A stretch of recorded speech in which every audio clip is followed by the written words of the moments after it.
কর্তৃক আয়োজিত 11/5/2026 খ্রিস্টাব্দে সাংবাদিক সম্মেলনে পঠিত বক্তব্য। নাহমাদুহু ওয়া নুসাল্লি আলা রাসূলিহিল করিম, আম্মা বাদ।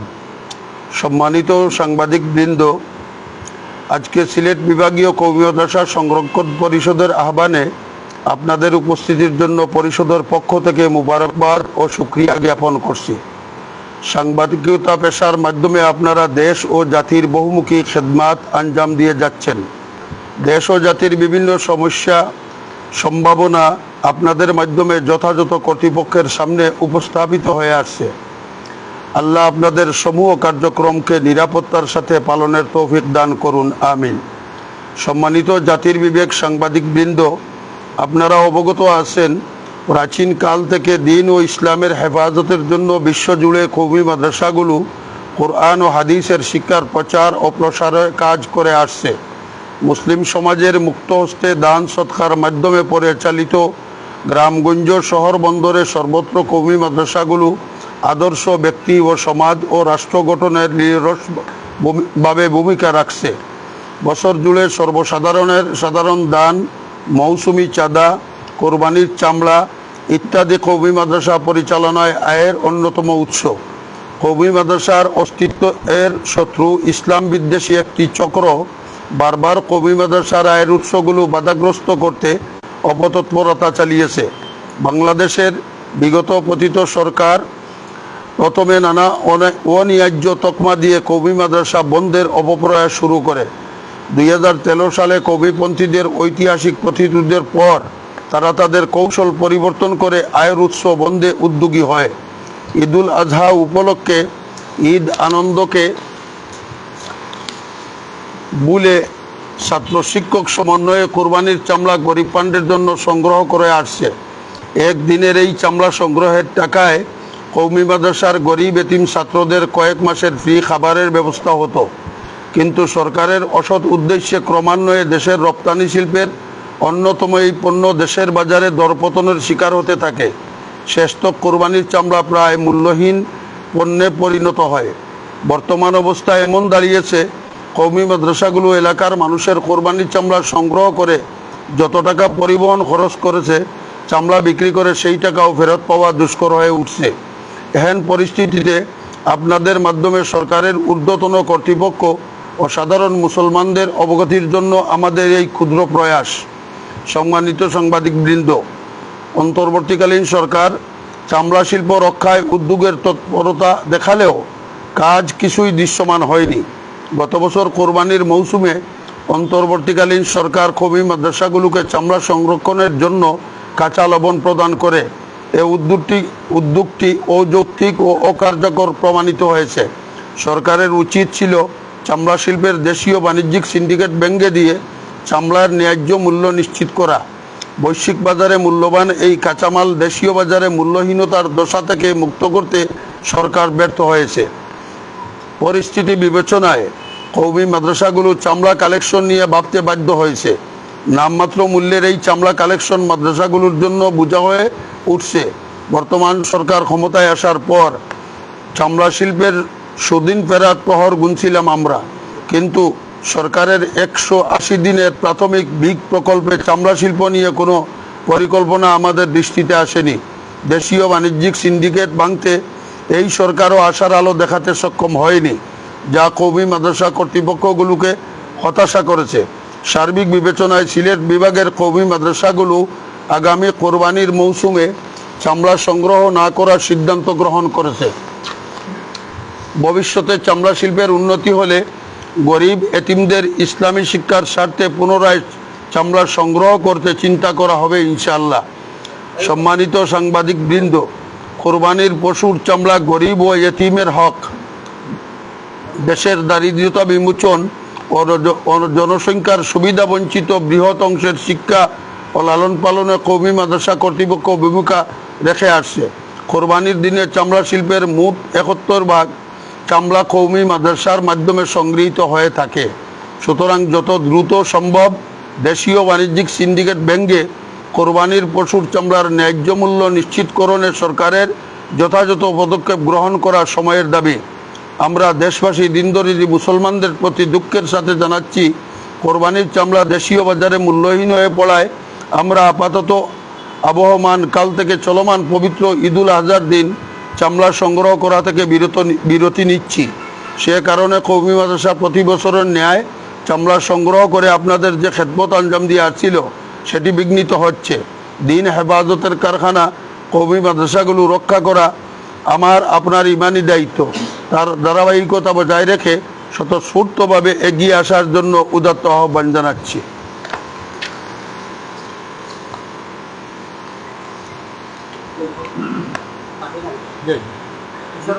প্রথম আমলারই আপনারা এই সিদ্ধান্ত নেওয়ার আগে সংশ্লিষ্ট মন্ত্রণালয় বা পরামর্শ করা বা পরামর্শ দেওয়া আমরা এই বিষয়ে দায়িত্বটা চূড়ান্ত বা করেই সিদ্ধান্ত আমরা আমরা আমরাও বলে বিরাট পুরাতন আপনার দেখতে সুতরাং এই বিষয়ে সরকারের লোকে যোগাযোগ বা মাতার প্রথমত হইল আমরা বাণিজ্য মন্ত্রী সবার লোকে ঢাকার কেউদুলামায় গ্রামে সাক্ষাৎ করছেন, কিন্তু এটা থেকে কোনো আশার আলো কোনো আশার জায়গা নিয়ে কোনো বক্তব্য বাণিজ্য মন্ত্রী সবার আইছে না। 2 নম্বর ব্যক্তিগত পর্যায়ে আপনারা ব্যক্তিগত দলীয়ভাবে যোগাযোগ করছে। পাশাপাশি আমরা দেখলাম যে এটা প্রজ্ঞাপন আইছে জিল্লা বোর্ডিং লবণ দিবা লাগে, তাইলে বোঝা গেল বিগত সময়ে যারা লবণ দিছিলা তাইনও ধারাবাহিকতায় 8টা লবণ দিতা, তাহলে আমরারে তাইন ডাকরা না, আমরারে কোনো কথাবার্তাও হইরা। বিগত দিনে দেখা গেছে ডিসি সাহেব বিভিন্ন সময় এই উদ্যোগে অংশগ্রহণ করে ডাকার পরে যারা চামড়া ক্রয়কারী এরারও নিতা আমরারেও নিতা, কিন্তু সরকার নির্ধারিত যে মূল্য আশা ফলাফল হইত না, যার কারণে আমরা এই বিষয়টা নিতে আমরা বাধ্য হইলাম। যেহেতু সরকার আমরা মনে করি এই ব্যাপারে কোনো উদ্যোগ নিবে না এবং নেওয়ার কোনো পদক্ষেপ কোনো আলামত আমরা দেখছি।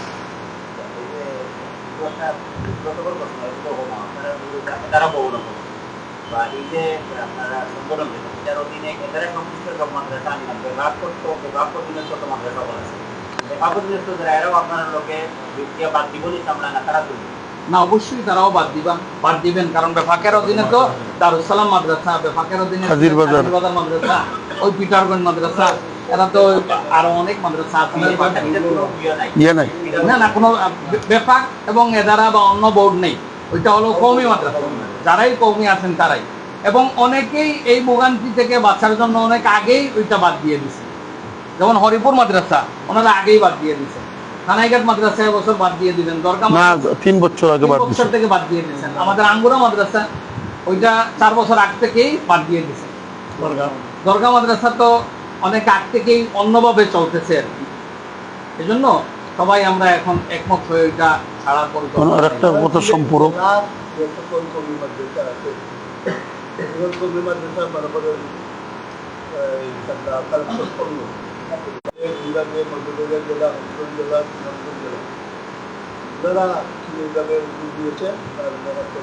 সুনামগঞ্জ জেলার আমাদের আহ্বায়ক যিনি ওনার কর্মস্থল সুনামগঞ্জে, এবং সুনামগঞ্জে একটা মিটিং হয়েছে, সুনামগঞ্জওয়ালারাও আমাদের সাথে একমত, ওনারাও চামড়া উঠাবেন।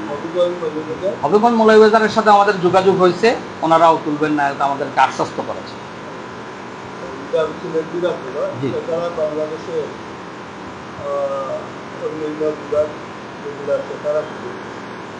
তাদের সাথে তো আমাদের অবশ্যই এখন আমরা যোগাযোগ করিনি, আজকে আমরা উদ্যোগ নিলাম, যদি ওনারাও এই ব্যাপারে মনে করেন যে চামড়া তুলতে গেলে লস এবং চামড়া তোলা এখন আমাদের জন্য বোঝা, ওনারাও যদি মনে করেন তাহলে ওনারাও পদক্ষেপ নিতে পারেন।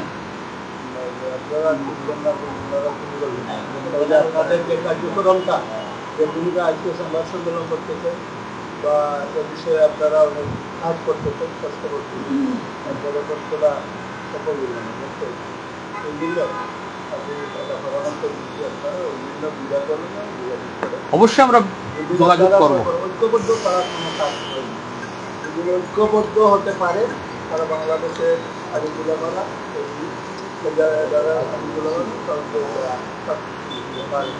মূল সমস্যাটা হলো আমরা নৈতিক মূল্য না পাওয়ার কারণে যেরকম ফিনকাম ধরে যাচ্ছি, আমরা ফিনকাম পিছনে যাচ্ছি না, ফিনকাম যাচ্ছি আমরা খায় দিয়েছি তার জন্য অন্তত আমার রাজ্য গোলাপুর থেকে ট্রাক এসেছে সিলেটে চামড়া দেওয়ার জন্য এবং বাধ্য হয়ে আমাদের চেয়ারম্যানকে গ্রেপ্তার করা হয়।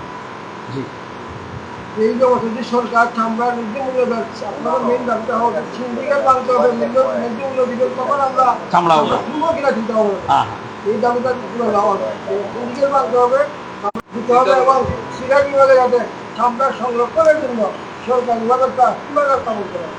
আমি প্রত্যাশা করছি আপনাদের মাধ্যমে ওই জিনিসটা আমরা করতে পারি। এই জিনিসটা আপনাদের পরিষ্কার হওয়ার জন্য আমি আর একটু সম্পূরক কথা বলি। বিগত প্রায় 7-8 মাস আগে ডিসি সাহেবের ওইখানে একটা আমাদের আলিমুলামার একটা বৈঠক হয়েছিল। কার কি সমস্যা উনি নতুন আসার পরে জানতে চেয়েছিলেন।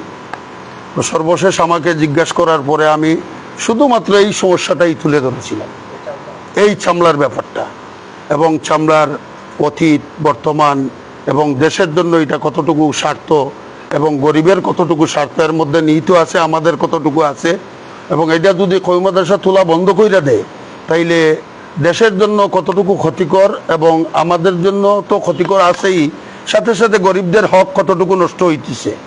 এই ব্যাপারে ডিসি সাহেবের দৃষ্টি আকর্ষণ করার পরে উনি নোট করেও রেখেছিলেন। আমি বলছিলাম এটা ঊর্ধ্বতন কর্তৃপক্ষের সাথে একটা কিছু আগাম চিন্তা করে এটা একটা ডিসিশন নেওয়ার জন্য।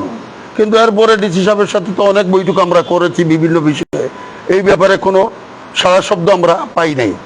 বিগত কোরবানির ঈদের রমজানের ঈদের দিন, রমজানের ঈদের ভিতরে আমি শক্ত করার জন্য এতটুকু বলছি খতিব হিসাবে যে আমি 2 লক্ষ মানুষের সাক্ষী রেখে বলতেছি মাননীয় বাণিজ্য মন্ত্রীর কাছে ঈদগার মাঠে যে চামড়ার এই পজিশন এটা কেন হলো, এটাও কিছু আমরা যতটুকু শুনছি তোমাকে ততটুকুও বলছি যে এবং এইটা না তুলে বা আমরা যদি এটার থেকে বিরত থাকি দেশের কতটুকু ক্ষতি হবে, গরিবদের কতটুকু হবে এবং সিটি কি পরিমাণ ভোগান্তিতে পড়বে পরিষ্কার পরিচ্ছন্ন করতে গিয়ে আমি সবগুলো বিস্তারিতভাবে বলছি। প্রায় 15 মিনিট এই ব্যাপারে আমি ভাঙ্গা বলছি যে আপনি এখানে আমাদের 2 মন্ত্রী আছেন, আরিফুল হক চৌধুরী সাহেব এবং মুক্তাদির সাহেব, সাথে সাথে পুলিশ কমিশনার আছেন, ডিসি সাহেবও আছেন, সবাইকে সাক্ষী রেখে আমি বলতেছি আমরা আশা করব যে আপনারা 2 মাস ঈদের এখনো বাকি আছে, এর ভিতরে তড়িৎ একটা সিদ্ধান্ত এই ব্যাপারে নেবেন এবং আমরা বাণিজ্য মন্ত্রীর কাছ থেকে কিছু কথা শুনবো।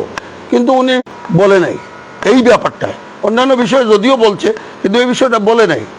আর আমাদের মৌলানা আহমদ কবির সাহেব যেটা বলছেন ঢাকায় বৈঠক হয়েছে, ওলামারা বৈঠক করেছেন, এইভাবেই কওমি মাদ্রাসার বড় বড় মুরব্বীরা নিয়ে ঢাকায় বাণিজ্য মন্ত্রীর সাথে বৈঠক করেছেন।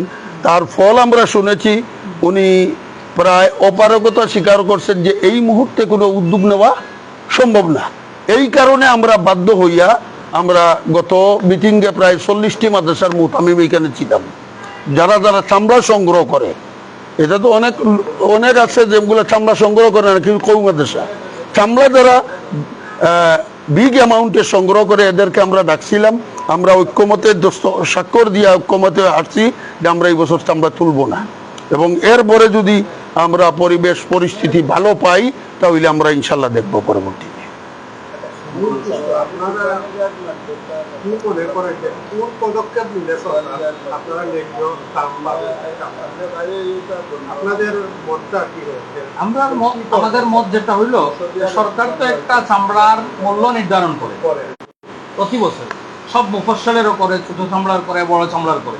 যদি এইটার মনিটরিং করা হয় এবং এই ন্যায্য দামে যদি চামড়ার বিক্রির নিশ্চয়তা দেয়া যায়, সরকার যদি নেয়, সরকার নোক তাহলে সরকারের কোনো প্রতিনিধি অথবা সরকার যদি ব্যবসায়ীদেরকে উদ্বুদ্ধ করে। দেখেন আপনারা দেখতেছেন, বিগত দিনে দেখলাম এই বছর সরকার এই চামড়া শিল্পকে সতেজ রাখার জন্য ঋণ দিচ্ছে, পুনর্তফসিল যারা করবে না তাদেরকেও ঋণ দিচ্ছে, একে খুচরা ব্যবসায়ীকেও ঋণ দেবে। দেখেন সরকার এদেরকে ঋণ দিতেছে কিন্তু এরা আমাদের থেকে ন্যায্য মূল্যে চামড়া নেয় না। সরকার তখন এদেরকে কিছুই বলে না, সরকার এটা দাম দিল, সরকার ঋণ দিল, কিন্তু এরা যে এই দামে চামড়া নিল না, চামড়া পচনশীল দ্রব্য, একদিন পরেই পচে যায়, তাইলে আমরা তো একদিন নিয়ে অপেক্ষা করতে পারি না। আমরা তো হাহাকার করি তখন যে চামড়া কার কাছে বিক্রি করব। আমরা লবণ দেওয়ার পরেও হাহাকার করেছি গত বছর। এই জন্য আমাদের দাবি হলো সরকার যে নির্ধারিত মূল্য ঠিক করবে সেই মূল্য যদি বাজারে নিশ্চিত করতে পারে তাহলে এই শিল্প ইনশাল্লাহ উঠবে, আমরাও তখন সরকারকে সহযোগিতা করব।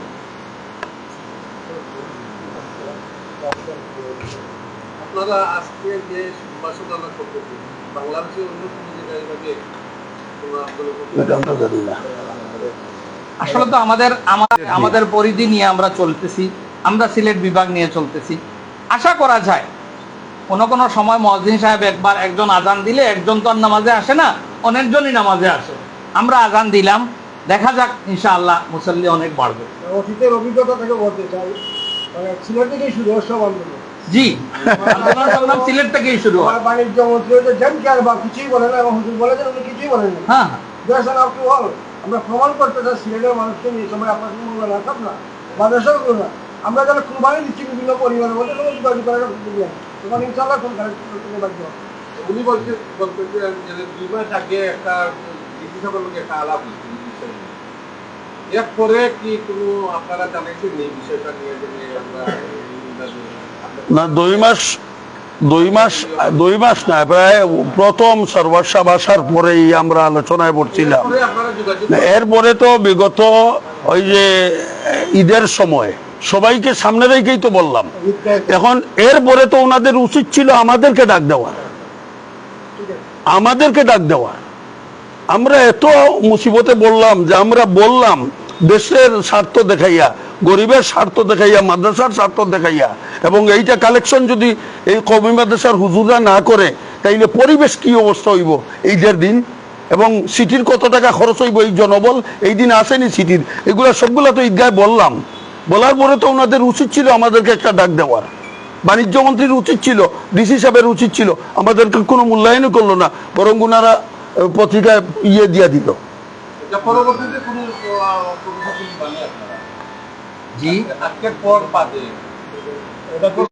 আমরা আর কোনো কর্মসূচি নাই, আর কোনো কর্মসূচি হবে না। এই জন্য যে আমরা আমাদের যে সিদ্ধান্ত নেয়ার এটা জানিয়ে দিলাম, আপনাদের মাধ্যমে জানিয়ে দিলাম। যদি সরকার আমাদেরকে নিয়ে বসেন এবং ন্যায্য দাবি যদি আমরা তখন যা বলবো তা যদি পুরা করেন, তখন দেখা যেতে পারে।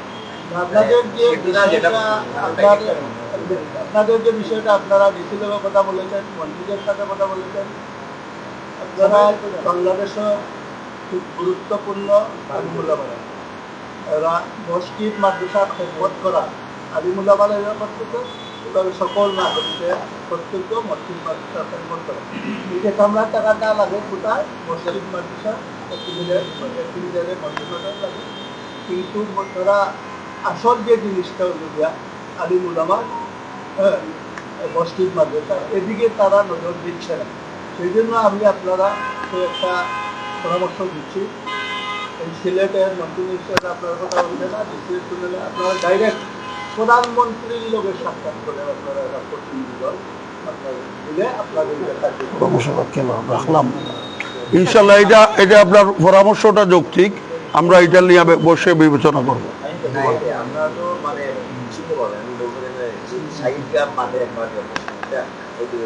মন্ত্রী আমরা এনে 2 জন আছি, প্রবাসী মন্ত্রী আছি, রেসপন্স করছেন না। এই আন্দোলনটা প্রথমেই আপনারা ডিক্লেয়ার করছেন, এটা মানে বাংলাদেশ এটা আপনারা মানে ইয়ে করবা। তো আপনারা এটা আরেকটু ইয়ে করার জন্য আমরা 2 মন্ত্রী আছে, আপনারা আরো 2 নিয়ে আসলে ইয়ে নিয়ে আরেকটু চেষ্টা যদি আপনারা করুন, আমার মনে হয়